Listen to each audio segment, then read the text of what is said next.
প্রায় 100 বছরের ক্ষয়িষ্ণু ইতিহাস বুকে নিয়ে আজও অমলিন বউ ব্যারাকের বড়দিন। কলকাতার বুকে যেন এক অন্য কলকাতা।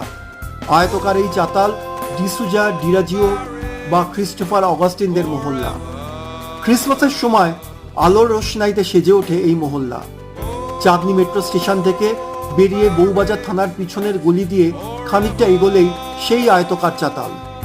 শোনা যায় প্রথম বিশ্বযুদ্ধের সময় আমেরিকান সৈনিকদের জন্যই প্রথম তৈরি হয় এই ব্যারাক। যুদ্ধের পর খালি ব্যারাকের পুরোটাই আবাসস্থল হয়ে ওঠে কলকাতার প্রাচীন জনগোষ্ঠী অ্যাংলো ইন্ডিয়ান সোসাইটির।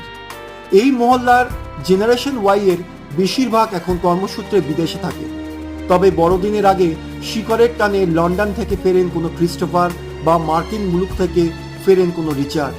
ওদের ঘরে ফেরার আনন্দে ফের আলো ঝলমলিয়ে ওঠে বয়সের ফাড়ে ঝিমিয়ে পড়া এই বউ ব্যারাক।